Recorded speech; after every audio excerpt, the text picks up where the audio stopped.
Confederates in open battle? Oh, no, no. They're dead, too. Then who did you encounter? So many of them from everywhere. They took us and bit us and ate. I don't understand, Captain. They ate our flesh! They could not be killed, but they tore us to pieces.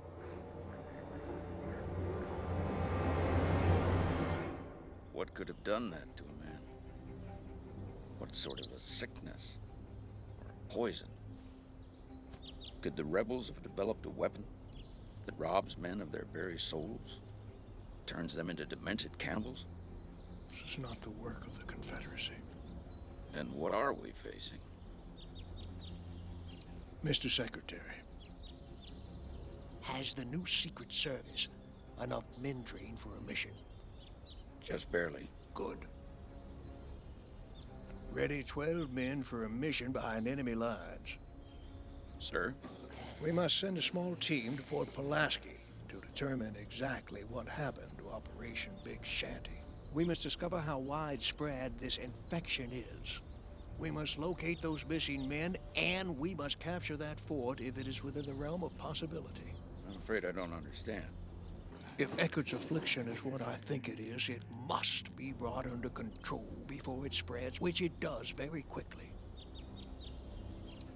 If it spreads too far, it can decimate the population. And if the population learns of it, it would spread a panic which would be just as deadly. Do you mean to send 12 agents behind enemy lines against an army of God knows how many men, sickened as Eckert was? I do. Who would lead such a suicide mission? I will, and I know just the men to do it.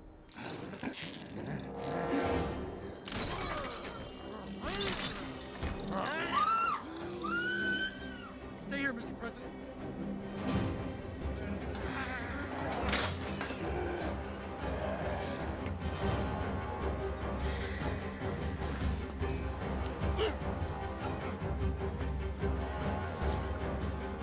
Captain Eckert!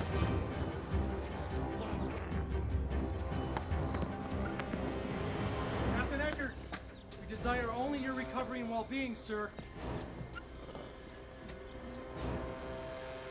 Captain Eckert, stand down. I do not wish to shoot you. Edwin, is your sword just for show, or is it sharp? Sharp and ever ready, Mr. President. Good man. Give me my parcel from the carriage.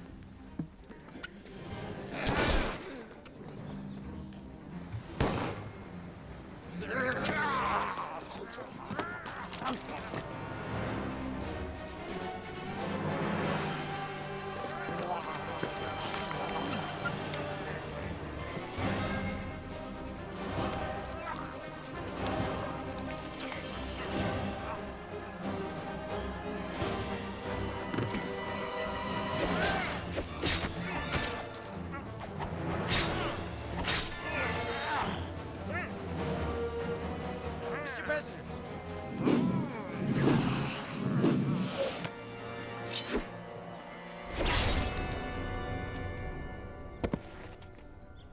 Now you see what we're up against?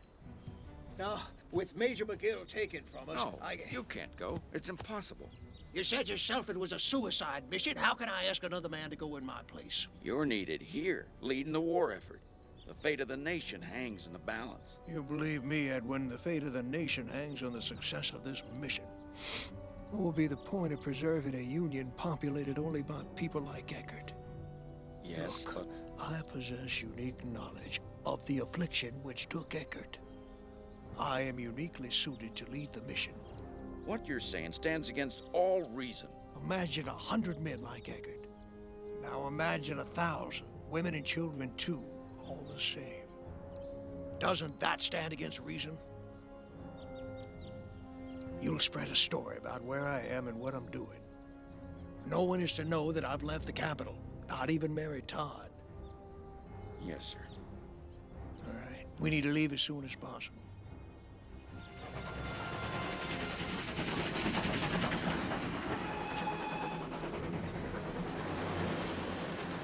Have the conductor stop the train just ahead.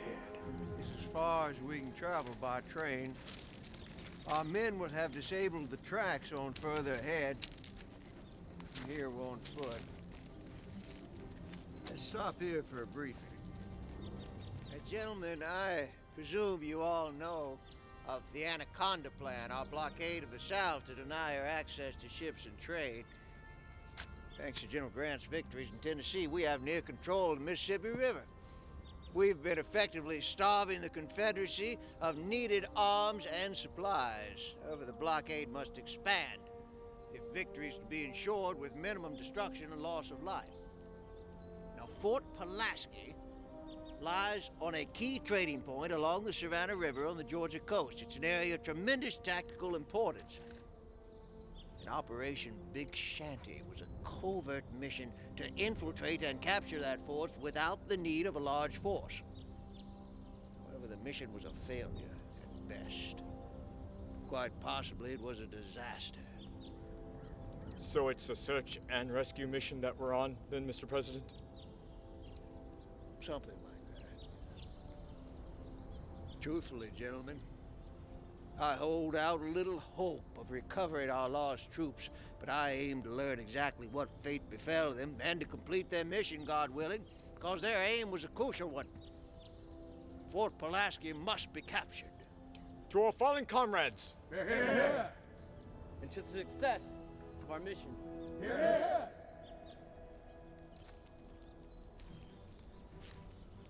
What do you think of our fearless leader? It's an honor to be riding with the President of the United States. True enough. But did you vote for him? I was a Douglas man myself. But still, he's president. And if anyone can hold the nation together, he can. I wonder if he's up to the task. There's a braver man, more strongly held to his convictions,